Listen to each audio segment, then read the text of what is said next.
근데 이제는 기포들이 여럿이 모였을 때 어떤 일을 벌이는지, 그 다음에 지금 여지까지 우리가 살아온 것은 어떤 사회고 앞으로의 사회는 어떤 사회가 될 것인지에 대해서 한번 여러분들하고 얘기하고 싶습니다. 저기 옆에 있는 대도시 있잖아요. 마천루가 올라가고 사람들이 몰려들고 너무나 모여가지고 행복을 찾고, 이러한 것을 저는 액체사회라고 생각합니다. 자, 먼저 액체사회입니다. 액체사회, 자, 액체에다 잉크를 떨겼어요. 그때 어떻게 됩니까? 잉크가 그냥 쫙 퍼지는 게 아니라, 보세요. 이상하게 가운데로 쭉 내려가다가 또 중간 도시를 만들고 퍼졌다가 또 중간 도시를 만들고 이렇게 되잖아요.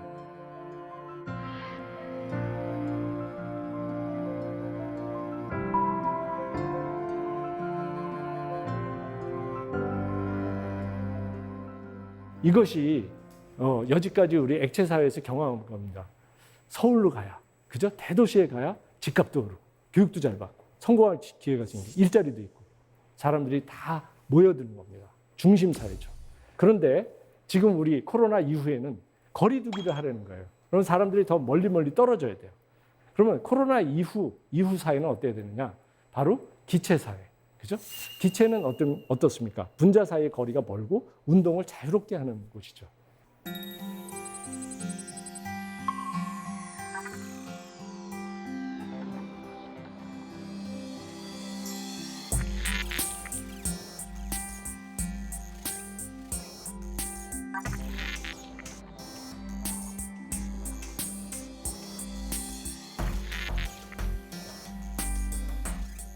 이전에는 모여서 행복했다 그러면 이제는 멀리 떨어져서 행복한 이러한 사회가 돼야 되겠습니다. 자, 그러면은 이런 기체 사회의 특징이 뭘까 한번 보시죠. 물 같은 경우에 얼음이 됐다가 물이 됐다가 끓다가 수증기가 되잖아요. 그죠? 그러면은 액체 사회는 물이잖아요. 그죠? 물이었다가 기체 사회는 수증기죠. 그 중간 단계는 어떻습니까? 물이 바글바글 끓는 그런 것이에요. 그러면 우리는 제가 볼 때는 당분간은 기포 사회로 살다가 이제 나중에 완전히 기체 사회로 갈 수 있겠다, 이런 생각을 해봅니다. 물론 다시 액체 사회로 돌아가면 다들 행복하실 거예요. 왜냐하면은 그때로 다시 가고 싶죠, 다들. 그죠? 익숙하고 그리고 여지까지 살아온 방식대로 살면 되고 뭘 더 바꾸냐, 다들 이런 고민이 있습니다. 자, 그러면 기포 사회, 이제 기체 사회, 액체 사회 말고 기포 사회를 한번 들여다봤으면 좋겠습니다. 공기방울은 기포들이 모여가지고 만드는 세상을 만드는데요. 아까 말씀드린 것처럼 우리 개인들은 다 하나의 모나드, 그죠? 자족한 존재로 여러분들이 다 변했다 하더라도 그들이 모여서 사회를 만들었을 때는 또 다른 겁니다. 사회를 만들었을 때 기포들끼리도 거리두기를 해야 되겠죠, 그죠? 그래서 이 공기방울이 보여주는 여러 왕국이 있는데요. 그걸 한번 보여드릴게요. 어떤 관에다가 물하고 공기를 섞어서 보내면 이런 다양한 모습이 나옵니다. 맨 왼쪽에 있는 것은 기포들이 이렇게 뽀글뽀글 올라가는 게 보이시죠? 저거를 그냥 눈으로 보면 뿌옇게 보입니다. 그런데 초고속 카메라로 찍었기 때문에 순간적으로 그 기포들이 있는 모습이 잡힌 거예요. 그런데 저 상태가 어떻게 보면 기포들끼리 서로 부닥치기도 하지만 뭐 부셔지기도 하고 그러지만 거리를 유지하고 있는 기포 사회라고 그러면요. 그 옆에 거는 보면 맨 위쪽에 이렇게 그 모자 같은 기포가 하나 나왔죠. 그래서 저거를 캡버블이라고 그래요. 캡버블. 저것만 해도 이미 도시가 형성된 거예요. 기포들이 모여서 이제 떼거리를 이룬 거죠. 그다음 맨 가운데 있는 것이 저 보면은 대포알 같은 게 올라가죠. 저 대포알 같은 거는 슬럭 버블이라고 그러고요. 대포알 바로 밑에 보면 조그만 기포들이 막 졸졸 쫓아 올라가죠. 저거는 중심 사회인 것처럼 보이죠. 그런 모습입니다. 그 다음에 그 옆에는 막 지글지글한 건데 저거는 뭐냐면은 천 터블란스라고 하죠. 아주 막 기포하고 물하고 막 섞여가지고 난리가 나는 상태예요. 형태를 알아볼 수 없는 그런 혼돈의 상태. 그래서 혼돈이라고 부릅니다. 그리고 그 옆에도 비슷해 보이긴 하는데 저거는 어떤 거냐면은 가운데로는 공기가 지나가고 가운데로는요. 옆으로는 그러니까 벽을 타고 물이 스멀스멀 올라가요. 공기가 빠르니까 확 지나가고 너 급하지 빨리 가. 그 급행 노선 주고 벽으로 물들이 쫙 따라서 올라가요. 그러면 이것들이 나타나는 조건이 다 다르겠죠. 그거를 지도로 그려봤습니다. 자, 보시죠. 여기 보시면은 가로축은 공기 양이에요. 공기를 얼마나 많이 듭니다. 세로축은 액체를 얼마나, 물을 얼마나 많이 넣습니다. 그러니까 이쪽은 이 구팅이는 물도 조금 넣고 공기도 조금 넣는 거예요. 저 구팅이는 물도 많이 넣고 공기도 많이 넣는 거예요. 그죠? 그런데 아까 말씀드린 것처럼 그 파란 부분 거기 보면 뭐예요? 아까 기포가 올라가는 거죠. 거리를 두는 거란 말이에요. 그러면 저거를 갖다가 거리두기 사회라고 제가 한번 이름을 적어봤어요. 그 다음에 아까 그 대포알 같은 거 간 거 있죠. 그거를 기포들이 막 모여가지고 그냥 큰 집단을 만든 거예요. 뭉치기 사회. 좀 어감이 이상하지만 이제 그 뭉치기 사회가 있고요. 혼돈 사회는 좀 작지만 저기 있습니다. 그리고 아까 말씀드린 대로 기포는 가운데로 올라오고 그 다음에 액체는 벽을 타고 오르는 거. 그거는 따로 놀기죠. 기포하고 액체하고 서로 따로 놀자. 이렇게 이제 사회가 있는 거예요. 지금 현재 우리 사회를 생각해 보면 액체 사회라고도 얘기할 수 있지만 뭉치기 사회라고 얘기할 수도 있잖아요. 그래서 뭉치기 사회에서 거리두기 사회로 가자는 거 아니에요, 지금. 어떻게 해야 되냐 이거예요. 자, 그래서 제가 지금 이 두 개 그림을 보여드리는데요. 옆에 그림을 보면 아무런 제재를 안 가하고 그냥 물에다가 기포를 넣은 거예요. 보시니까 어떻습니까? 아까 보여드린 것처럼 대포알 같은 게 올라갔죠. 다 모여가지고 아주 똘똘 뭉쳐서 그 큰 집단을 만들었어요. 근데 이 옆에 있는 거는 보면 똑같은 양인데 이상하게 거리두기가 되어 있죠. 이거는 어떻게 된 거냐면은 제가 거기다가 이제 지금 잘 안 보이지만 칸을 쳤어요. 우리 저기 시골의 문 같이 칸을 치고 그 칸 사이를 다 뚫었어요. 그래서 얘가 올라오다 옆으로도 갈 수 있게. 그러니까 개방은 되어 있으나 규제가 들어가 있는 이런 거예요. 이렇게 되니까 똑같은 양이고 똑같이 신의 뜻에 따라서 똑같이 시간을 최소로 쓰면서 올라가는 거예요. 성장을 하는데 거리두기가 가능하더라. 그러면 지금 우리 사회가 이 기포에서 배워야 되는 건 뭐냐면 어떻게 우리는 제도와 문화를 만들어서 그죠? 이 그냥 다 뭉쳐가지고 되던 이 사회가 이렇게 거리두기를 하면서도 제대로 경제 부흥을 하면서 갈 수 있느냐. 이거를 여기서 찾아야 되는 거죠.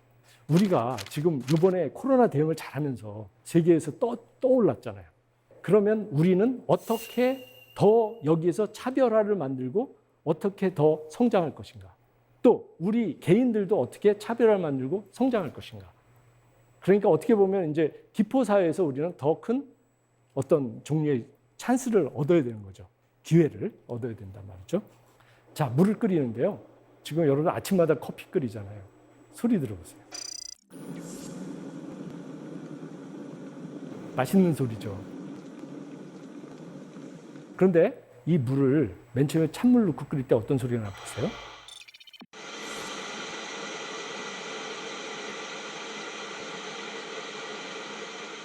아까랑 너무 소리가 다르죠? 네. 똑같은 마이크를 대고 했는데 아까 거는 아주 맛있는 보글거리는 소리인데 찬물에서 끓는 물은 무지 날카로운 소리를 내고 굉장히 그 소리도 빠릅니다. 그 이유가 뭐냐면은 차이가 변화를 만들어내는 건데요. 뜨거운 그 커피포트의 밑판 거기가 뜨겁잖아요. 그 뜨거운 온도하고 물의 온도가 차갑단 말이에요. 그래서 온도 차이가 크죠. 그러니까 이 뜨거운 불판이 기포를 만들어내요. 기포를 만들어요. 그래서 그 기포가 만들어지다가 몸집이 커지면 아까 뭐라 그랬어요? 중력에 의해서 자기는 떠오르죠. 그래서 그것이 기포가 떠오르는 거예요. 그런데 아직도 위쪽은 물이 차갑죠. 차가우니까 이제 난 뜨거워서 올라가는데 열받아서 올라가는데 찬물을 만나요. 그러니까 옆에 있는 그림처럼 만나는 순간 쪼그라드는 거예요.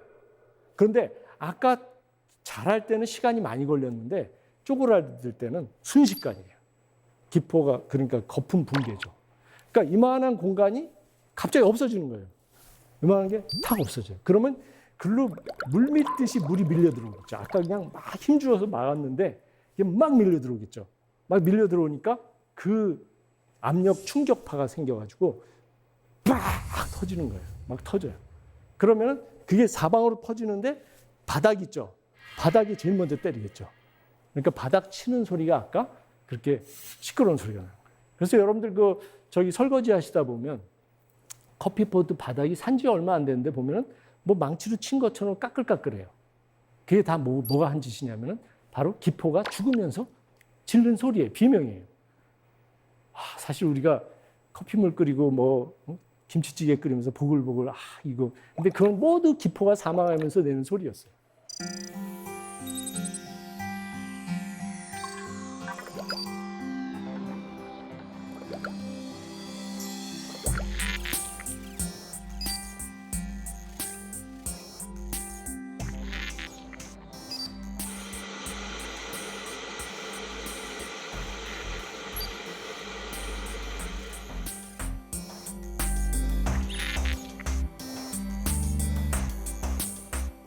그래서 제가 이 기포의 그 면, 아까 말씀드렸죠. 제가 경계 전문가잖아요. 경계 탐험가.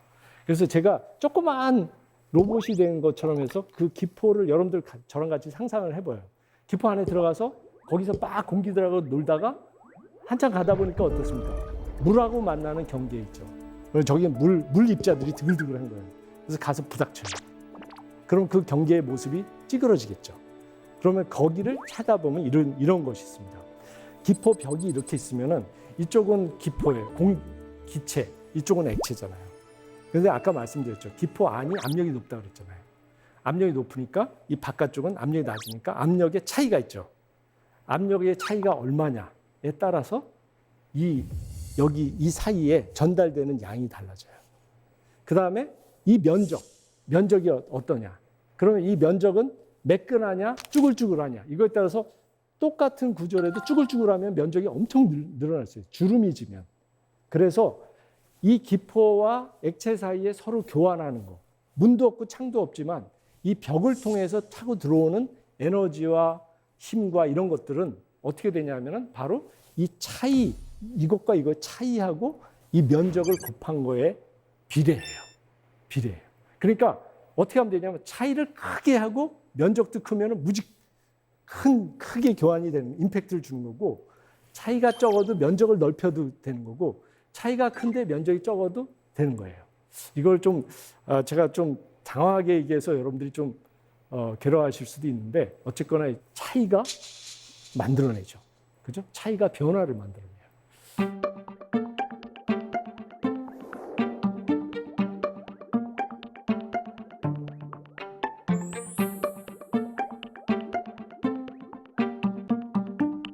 자, 그 다음에 또 하나 배워야 될 건 경계 면적입니다. 어떻게 하면 경계 면적을 넓힐 것인가? 여러분, 경계 면적 넓히는 방법이 하나 프랙탈이라는 건데 이 옆에 그림 보면 어때요? 삼각형이 있잖아요. 삼각형을 그 3등분해서 또 조그만 삼각형 만들고 그것마다 계속 그걸 반복해요.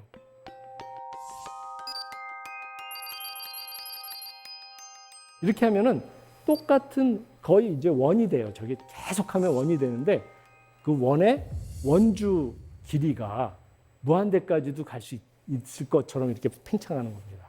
그러니까 얼마나 쭈글쭈글 주름을 잡느냐. 그러니까 주름 잡기. 그런 거고요. 옆에 있는 건 우리 저거잖아요. 튜브. 저게 원래 그냥 이렇게 큰 건데 저걸 9등분한 거지 않습니까? 그러면 저 면적, 표면적만 따져보면은 3씩 잘랐으니까 3배로 면적이 넓어집니다. 그럼 저걸 더 자르면 어떻게 될까요? 만약에 10개로 자르면 깍두기를 그러면 10배로 넓어져요. 그래서 여러분들 잘게 많이 씹어 먹으면 많이 씹는다는 건 뭐냐면 그 깍두기를 잘게 짜기는 거잖아요. 그럼 면적이 넓어져요. 그러면 뱃속에 들어가면 소화가 잘 되는 거죠. 그죠? 그래서 우리가 이제 많이 씹으면 건강하다 이런 그런 얘기예요. 면적을 넓히기 위한 전략이에요. 만약에 먼저 넓히지 않아도 되면 우리가 입에 이빨이 있을 필요가 없잖아요. 그냥 꿀떡 삼키면 되는데 이걸로 이렇게 해서 면적을 넓히는 거예요.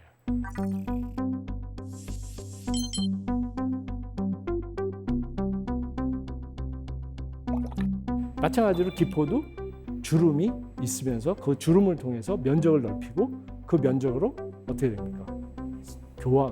교환을 하는 거죠. 우리의 말로 하면 공감이죠. 공감의 면적. 이제 이 기포 사회, 그다음에 거리두기 사회에서 과연 우리가 어떻게 주름을 잡고 어떻게 우리의 공감의 면적을 넓힐 것인가. 이거를 우리가 고민해야 된다. 이런 생각을 해보는 거죠. 자, 이런 아까 기포죠. 캣버블입니다. 모자같이 떠서 올라가는 이런 녀석도 있습니다. 캣버블의 특징은 뭐냐면 위쪽은 매끈하죠. 그러나 아래쪽은 자글자글 주름이 잡히면서 소통하고 있습니다. 여러분, 차이를 만들기 위해서 어떻게 해야 될까요? 아이디어를 내고 실행하고 그걸로 끝나는 것이 아닙니다. 아이디어와 실행을 갖다 다시 관조하고 그것을 갖다 다시 성찰할 수 있는 영감의 시간이 필요한 것이고요. 그래서 얻어진 것을 그 주름을 통해서 공감하는 이 네 가지의 요소를 우리가 어느 곳에서나 지방 어느 곳에서나 실천한다 그러면 대한민국 전체가 모두 역동적인 지금과 다른 그런 넓은 대한민국이 될 거라고 저는 생각합니다. 우리의 주름으로 전 세계와 소통할 수 있겠구나 이런 생각을 했습니다. 그것이 기체화된 대한민국이죠. 이때 우리나라는 전 세계의 어떤 나라보다도 넓은 면적의 땅덩어리는 아니지만 공감의 그 면적이 가장 넓은 국가가 될 수 있지 않을까 이런 생각을 해봅니다. 어떻습니까? 그동안에 우리 대한민국이 그 코로나19와 대응하는 과정에서 그 많은 나라들과 다른 길을 걸었고 이제는 우리들의 방법이 국제적으로 표준이 되고 롤 모델이 되는 시대가 됐습니다. 역사상 우리가 이렇게 좋은 위치로 이렇게 세계 무대에 등장한 때가 거의 없었죠. 자, 우리의 미래는 어때야 될까요? 저는 여기서 기포 연구자처럼 좀 더 허황된 큰 기포를 만들고 싶습니다. 그것은 뭐냐면은 아직 발명되지 않은 나라를 만들어 보자. 나라를 발명해 보자 이런 생각인데요. 제가 볼 때 아직 발명되지 않은 나라, 그러나 꼭 있어야 될 나라는 뭐냐? 바로 어머니의 나라, 박애의 나라라고 생각합니다. 우리 대한민국이 이번에 코로나19를 대응하는 과정에서 보였던 것은 바로 그 대구에 그 위험천만한 곳에 그냥 그 붕대를 매면서 막 달려간 그 우리 의료진들 있잖아요. 이런 것들이 바로 그 사랑의 실천, 그죠? 그 키워주고 보듬어 안고, 그죠? 끝까지 지켜내는 바로 그것이 우리의 정의-정석, 우리만에 있는 우리의 DNA 안에 있는 것이 아닌가. 그렇다 그러면 이제 저는 하나의 그 또 다른 기포를 꿈꾸는 것이죠. 박애의 나라를 발명하자. 이런 꿈을 꾸면서 저는 이 큰 하나의 거품으로서 오늘 거품 연사로서 여러분들 앞에 섰습니다. 갈등을 다 담아내고 그 다음에 품어내고 또 사랑으로 퍼줄 수 있는 나라, 그런 나라가 됐으면 좋겠습니다. 이것은 거대한 공기방울로 전 세계를 덮는 그러한 위대한 나라가 됐으면 좋겠습니다. 감사합니다.